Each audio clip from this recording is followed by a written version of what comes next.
Shalom everyone, hope everyone's doing well. So I've decided that this video is going to be all about the Hajj. Now the Hajj is a pilgrimage, which is one of the 5 pillars of Islam. It is where Muslims all around the world gather in Mecca to perform this pilgrimage. And the pilgrimage consists of rituals which Muslims have to complete in over 5 days. Now, some of the rituals include performing the tawaf, which Muslims circulate the Kaaba 7 times counterclockwise. Some other ritual is that they walk 7 times in Safa and Marwa, which are 2 small hills. They're sort of emulating the search for water that apparently Hagar did in her time. They also gather pebbles and stones to later throw at the devil, so they're stoning the devil, which is another ritual. They also offer animal sacrifices, and before the whole Hajj ends, they do what some people call a farewell tawaf. They circulate the Kaaba again 7 times counterclockwise, and they are to, if possible, kiss and touch the Kaaba before they leave. Now, it's important to note also that while they're performing the tawaf, the circulation of the Kaaba, they are also to kiss the black stone. And the black stone is on the eastern corner of the Kaaba. Now, sorry, I've just written some notes down again, of course.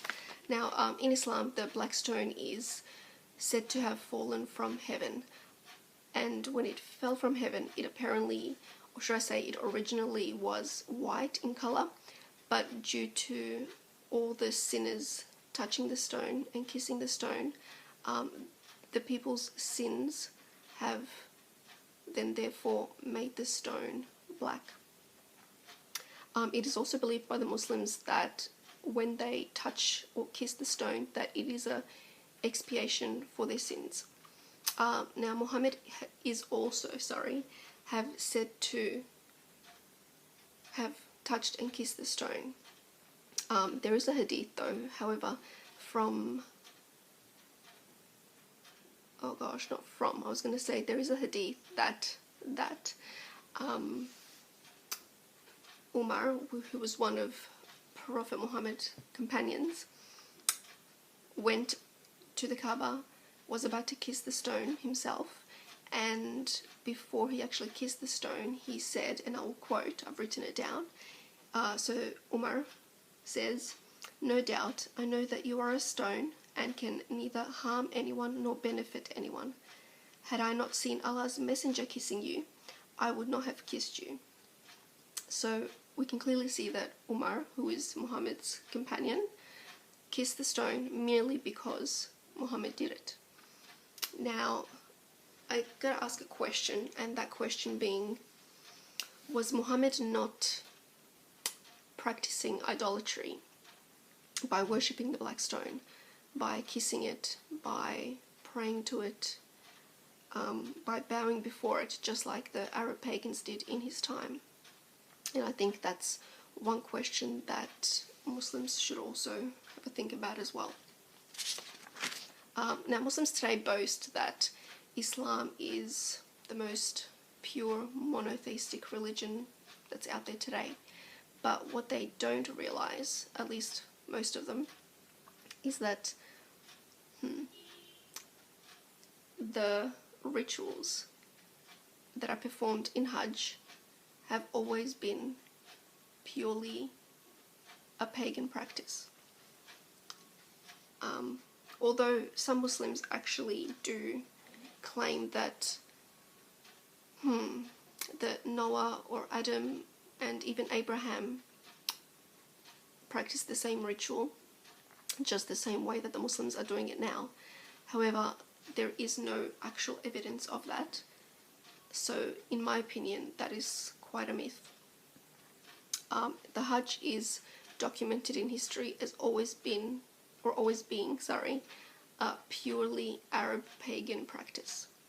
Now, if you were to, go and search for, pre-Islamic paganism, you would see, that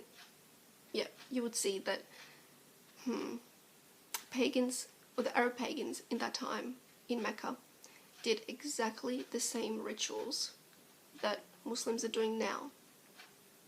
They're circling the Kaaba, I'm making it sound like they're there already now, but they circulated the Kaaba 7 times counterclockwise. They kissed the stone. They did exactly the same thing that Muslims are doing these days.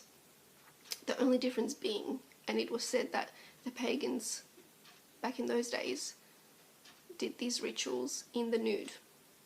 And that to me is the only difference really now.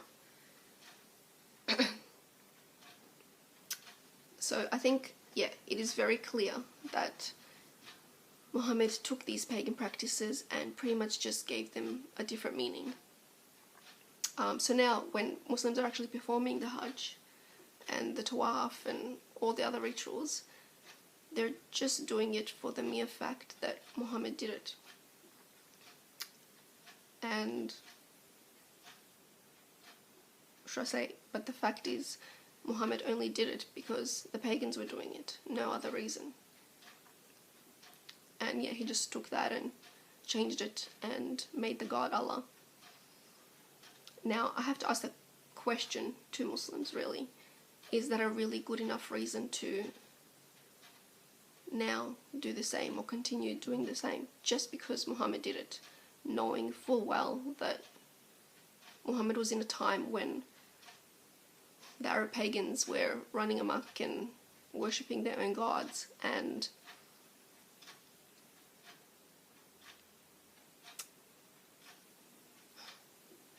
I know some Muslims, or most Muslims, if they want to be honest with themselves, know for a fact that the Hajj was a pagan practice. And some believe that it still is. However, they're okay with it now because Muhammad came along, he purified it, he changed it, and now, even though they are practicing paganism, it's okay because they're doing it for Allah. However, the pagans back then were practicing paganism for their gods, so it's pretty much the exact same thing but with a different god. And how are Muslims then, knowing that it was paganism, still okay with doing it today? I wouldn't be.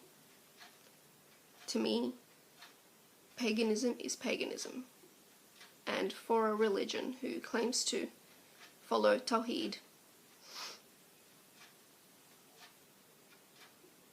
why would you want to be associated with anything that is of paganism? And it kind of reminds me of Christians celebrating Christmas and Easter and being okay with it, knowing that it's pagan, but they're doing it because of Yeshua. They're glorifying Yeshua, and I would say the same thing to them. If it's paganism, leave it alone. But it's funny. It's funny. Sorry. Since I've started making these videos, I've gotten, pretty much after every video that I've made, messages from Muslims saying, leave my religion alone, or you're lying about our beloved Prophet Muhammad. And I have to ask, or say, if I'm lying about it, and I've been using your scriptures, your Quran, your Hadith, to prove my points, if I'm lying about it, then the Quran is a lie. If I'm lying about it, then your Hadith are a lie. if I'm lying about it using your own scriptures, your own Quran verses, your own hadith, then Allah is a lie. And then are you claiming then, if I'm lying about it using your own scriptures, that Allah lied in the Quran? And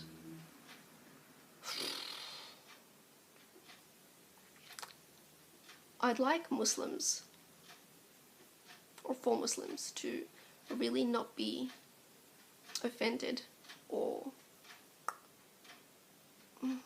insulted at what I'm saying, even though I understand that what I'm saying is offensive to some, if not most, because they're all used to living a certain way in a certain religion and believing certain things. But, and I've always said this even from my first video, that my issue and problems aren't with Muslims, or most Muslims, but they are with the religion, the ideology. And I just think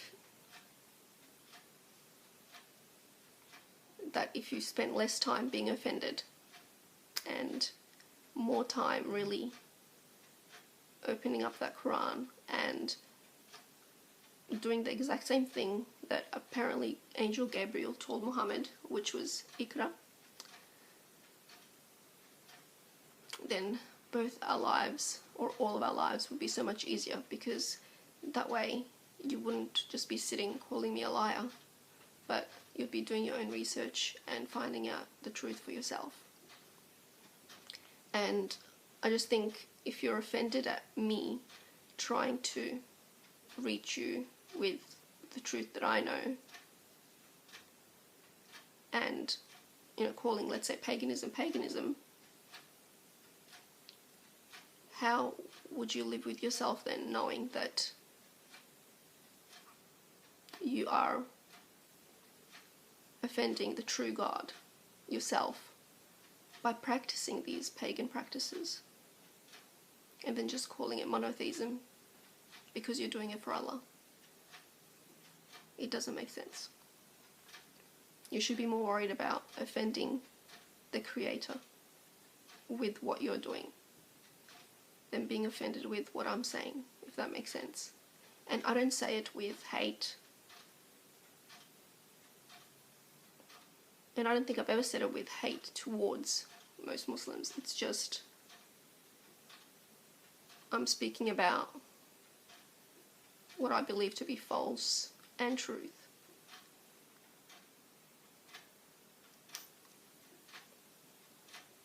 Yeah. And, last night I was praying, and I got so angry with the devil. And I was just thinking of all the things that the devil has actually gotten away with in this world. From deceiving Christians to Muslims to deceiving the world. Making up religions here and there. Even deceiving let's say the believing Christians, from the real Yeshua, from, the real doctrine. And I just was so angry. I was like, you know what, stuff you, Satan. I think it got me so angry, just thinking of everything he's gotten away with, every person is deceived, and how he's deceiving so many people. And knowing that you actually feel sorry for all these people. Okay, yes, you're thinking, okay, you're ignorant, or, you're stubborn, and, open your eyes. But at the same time, you think, you know what, these people, all of these people are thinking that they are worshipping the true God, and they're sincere for the most part. And it got to the point where I was like, you know what, stuff you, devil. Yes, people are offended at what I'm saying, or are crying about it, or, messaging me all the time. But just thinking of all the things the devil has accomplished and is doing and is going to be doing, I just think, you know what, I think it's really motivated me to really keep going, to really keep speaking truth, to, you know, eventually reaching, well, Muslims in my case, to really knowing Yeshua, because the devil is blurring the lines even there with so many people, even believers. And everyone should know Yeshua and his, and so instead of, you know, let's say for example Muslims shutting me up, you know, just thinking of Lucifer is motivating me even more to really speak out, and slowly by slowly, hopefully I will reach at least one Muslim, and it'll bring a smile to my face if I do. Because Satan is cunning, and but yeah, I got so angry last night. I was like, and I will do my best and be motivated and keep going, and I hate the devil. Yes. So yeah, that was my prayer really, that people do come to, you know, Yeshua, to not be deceived, to not believe lies, to, I mean, even when I look at Muslims, they're so passionate about their beliefs, but their beliefs, in my opinion, are wrong. And, you know, I will keep going and hopefully reach some people, but also just tell people of Satan's lies and deceits, and also work hard to bring people to Yeshua and the real true Yeshua, not the Jesus of this Christian world. So yes, that's it from me. And yes, until next time, and thank you for watching. Shalom.